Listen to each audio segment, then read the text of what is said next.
Grabe.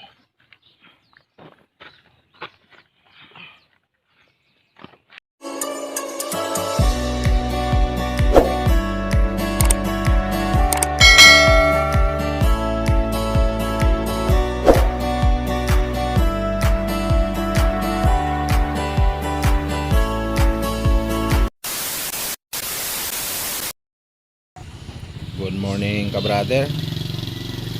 Kumusta kayong lahat?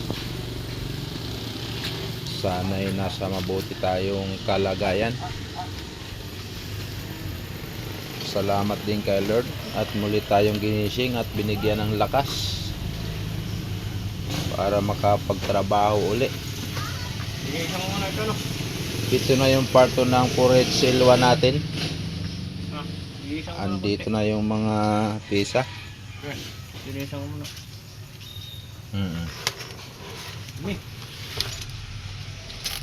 Head gasket.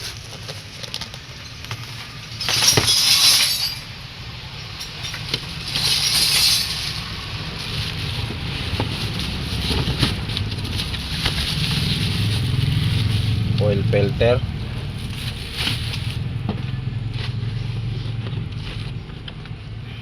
Cone bearing.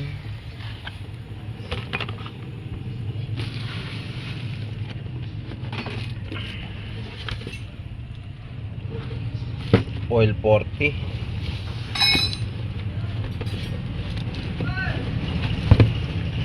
At piston ring. Yan, standard ka brother. Kasi wala pa namang ano yung liner niya. Maganda pa, walang tama. Ano pa ba ang mga nandito?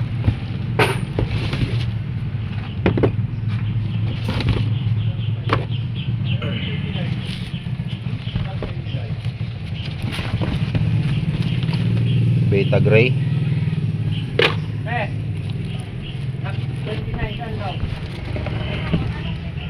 At mayroon pang kasamang basura. Yun.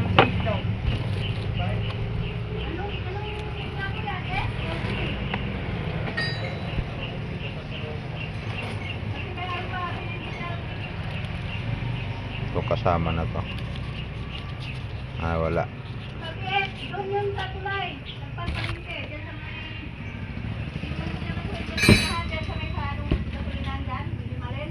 Antabay lang, assemble tayo. Kasana natin yung mga piston, brother.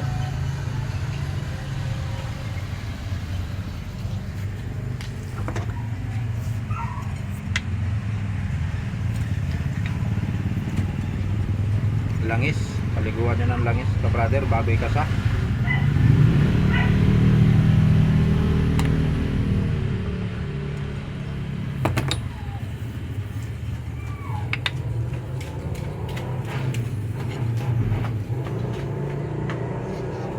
Setting ng piston ring, huwag nyong itatapat sa butas. Yan. Ito yung oil ring. Second ring sa kabila.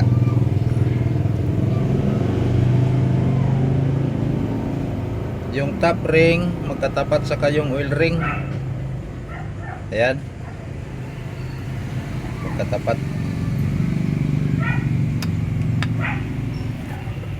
Piston pin, langisan. Saka cone bearing.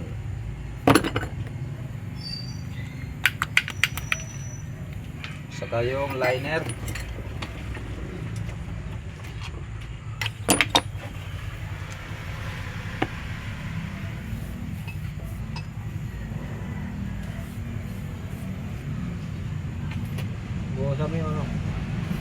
Sigunyal, patuluhan.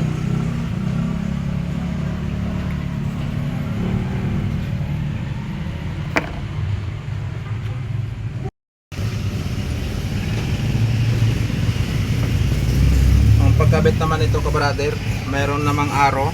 Lagi siyang papunta sa hélice yung kanyang aro. Paharap.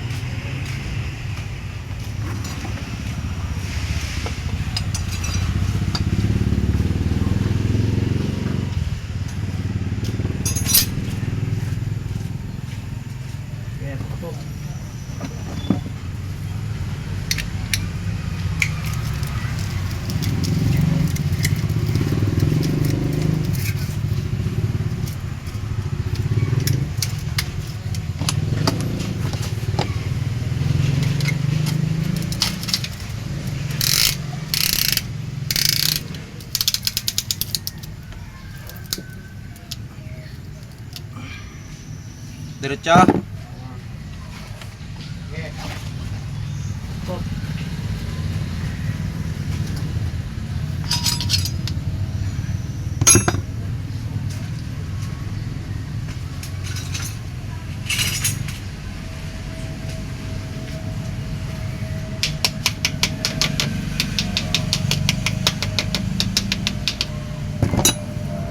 Diretso yan, Es.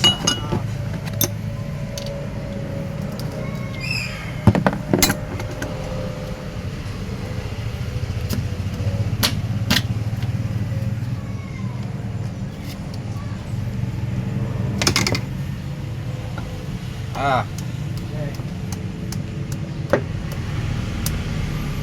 ayun na. Hindi natin isa-isahin ka, brother. Hahaba yung video. Antabay ulit mamaya.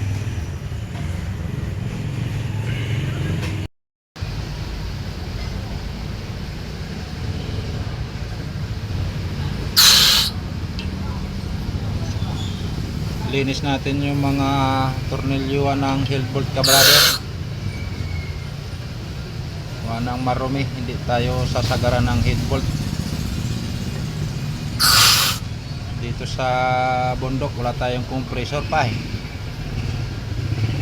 Ginamit natin yung tangke ng air gun para lang lumipad yung mga dumi.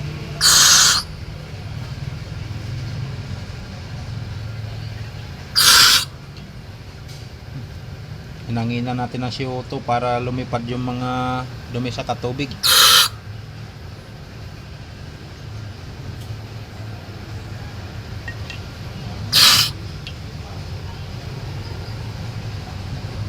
Para sure na sure yung torque natin na walang singaw.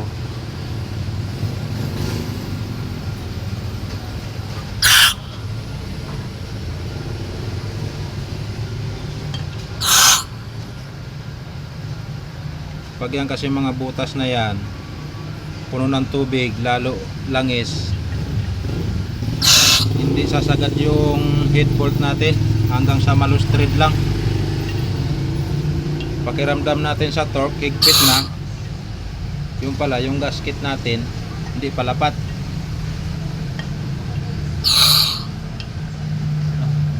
Kaya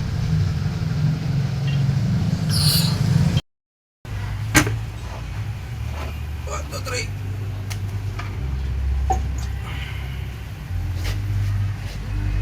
Teka, gusto ko. Teka. Okay.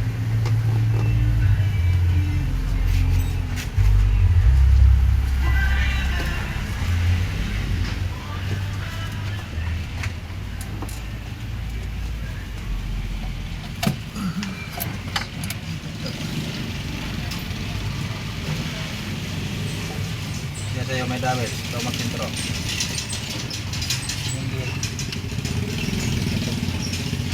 Good.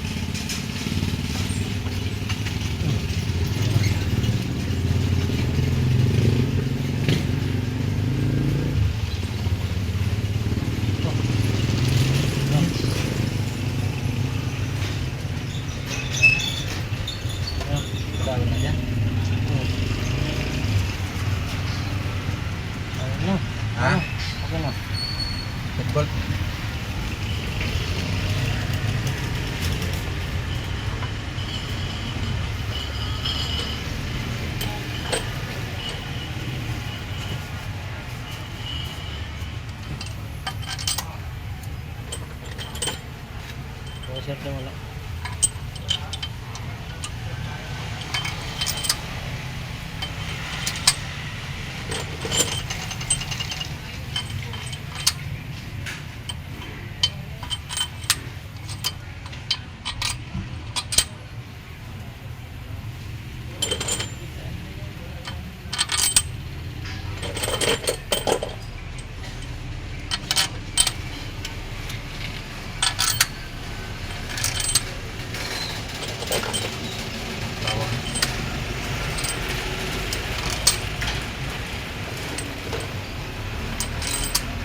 Ipatong natin yung camshaft ka-brother.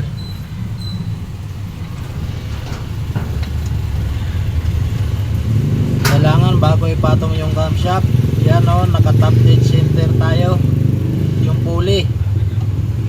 Yan, naka 0. Tapos yung camshaft naman, ayan, pantayin nyo lang yung tuldok dito sa ano ng cylinder head, labi ka-brother. Kaya yan may alambre. Nung bago ko baklasin, tinalihan ko ang alambre para itong dalawang gear di maghiwalay. Kasi pag naghiwalay yan ka-brother, hindi aandar kasi nakasensor yan. Para sa ating mga baguhan, yan, dyan ang timing yan. Diretso tayo kahit masama panahon. Yan, naambon-ambon. Check tayo tune up ka-brother kung nagbago.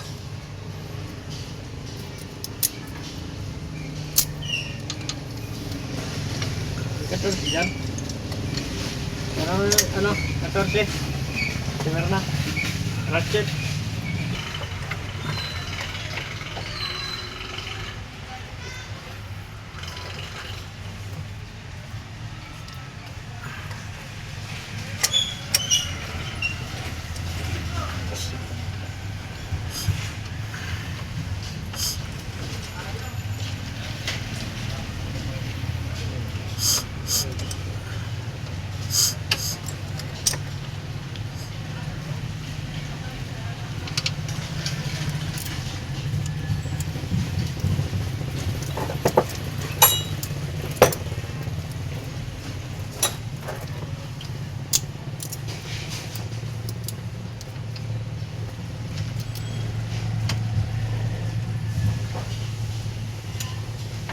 Nga sa ano, flat screw.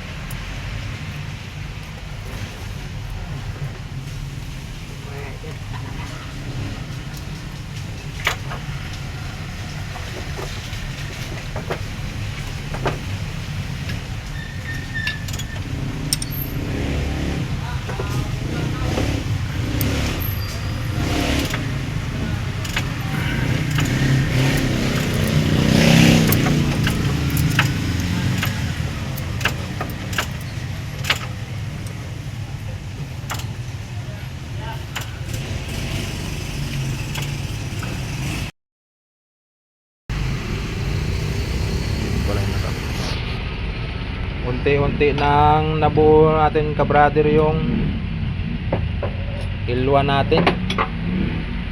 Ayan, tumatayo na naman.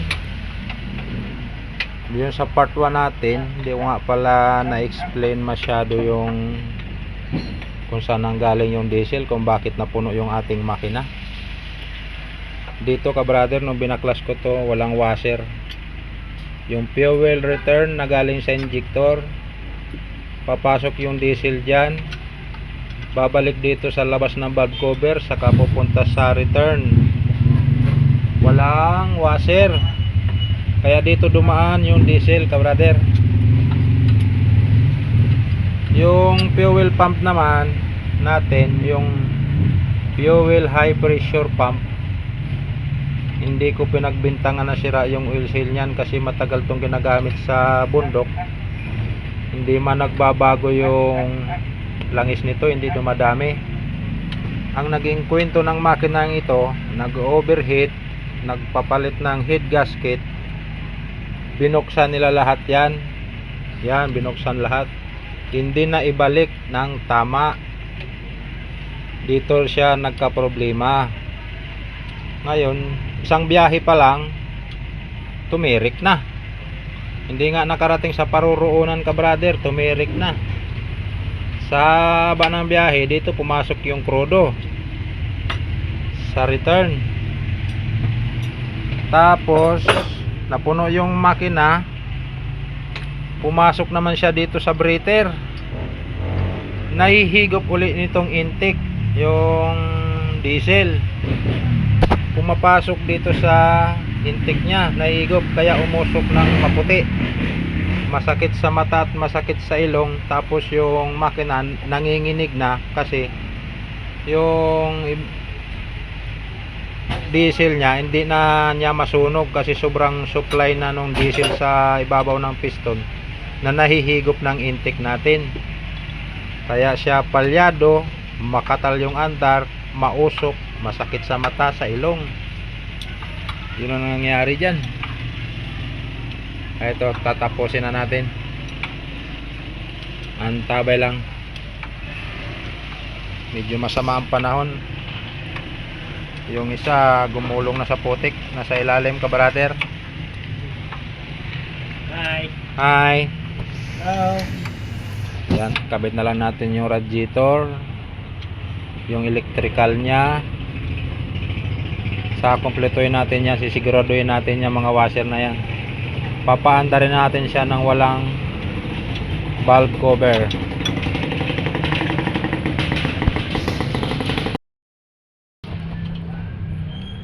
Ganitong mga washer, ka-brother, yung kulang, yung tanso na washer, yan ang kulang, hindi kinabitan. Yan, yung mga ganyan, oh. Kukumpletuhin natin. Ang sama ng panahon. Ayan, oh.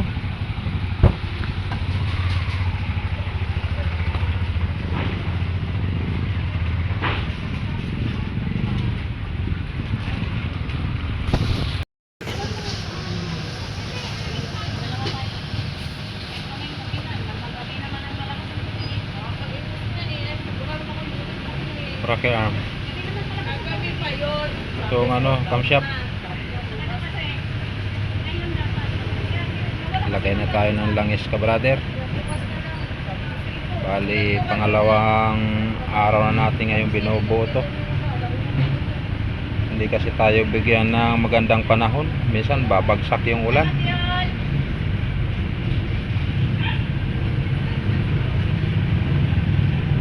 Gear.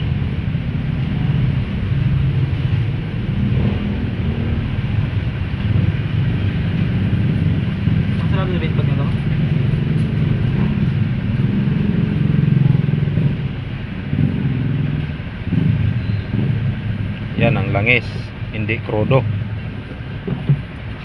Yung binuksan natin, krudo yung laman ng makina, ka-brother. Ano ba naman yan? Sisirain yung makina natin. Ubusin mo na yung dalawa, mamaya na tayo mag-level. 8 liters lang yan, dalawa yan eh. Kulang pa yan.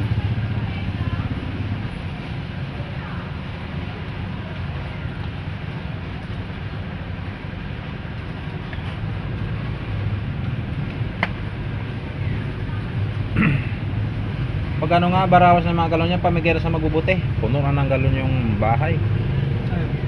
Mga galon.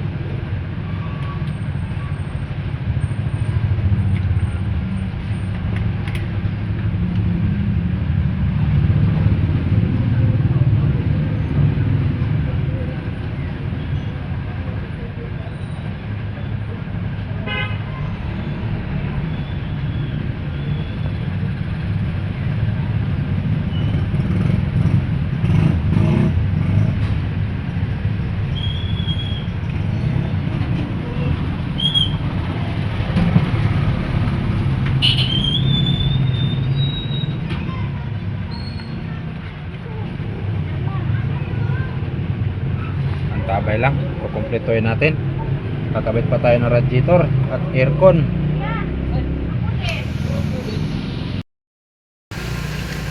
Finish na tayo, ka-brother. Tinutubigan na. Titingnan natin kung magwawagi ba tayo pag pinaghirapan natin. Tingnan natin kung aandar.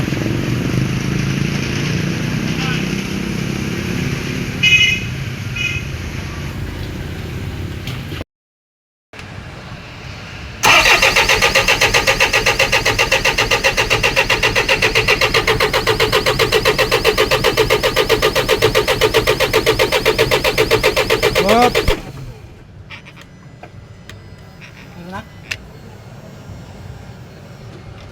Isa pa lang.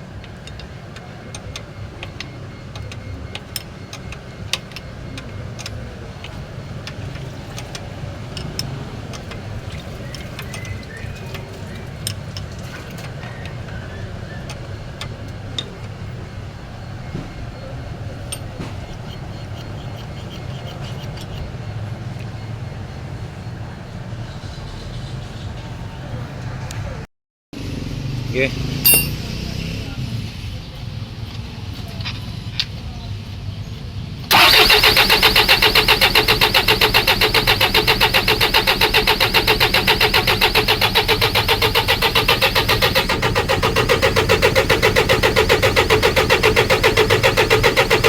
Up.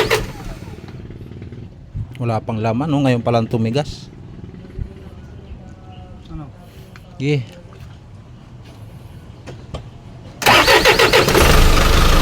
Yun. Mandar ka, brother.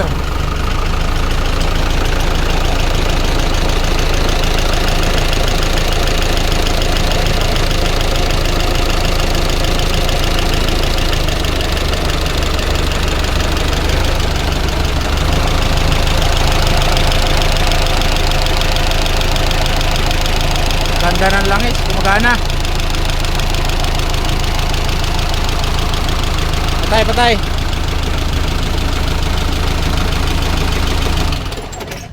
Valve cover mo muna. Bitagri mo, ha. Thank you, Lord. Nagwagi na naman yung ating pinaghirapan kahit umuulan gulong-gulong sa ilalim. Inandaran tayo.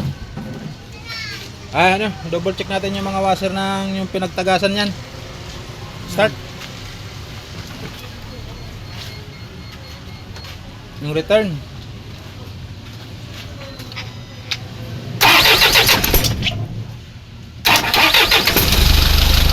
Check mo kung may mga tagas ng diesel. Yung return, to, yung mga washer. Ay, wag na, malalaman naman yan doon sa ano pag dumami yung langis.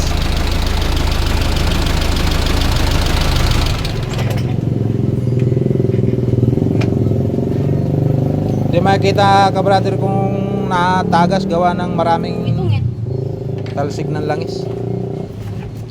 Malalaman na lang yan sa dipstick. Pagka dumadami yung langis, hahanapin. Break in, so brother, break in.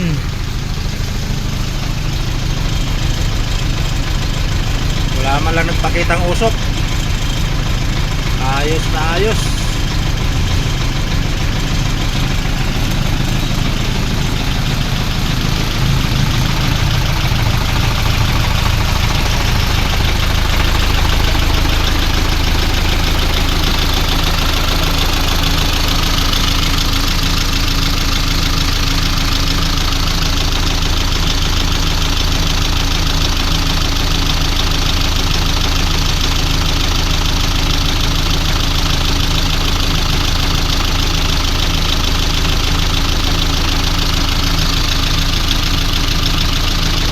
Yung bolt na kulang, ilise ko lang isa. Ilise. Kuha ka doon.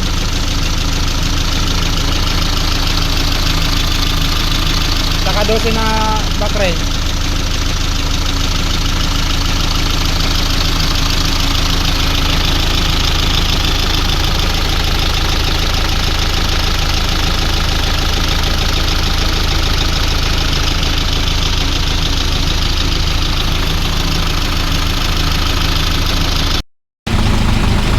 Hanggang dito na muna mga kabrader. Salamat muli mga viewers at yung mga silent viewers at mga subscriber namin. Thank you, thank you. Thank you rin kay God at nagwagi na naman tayo.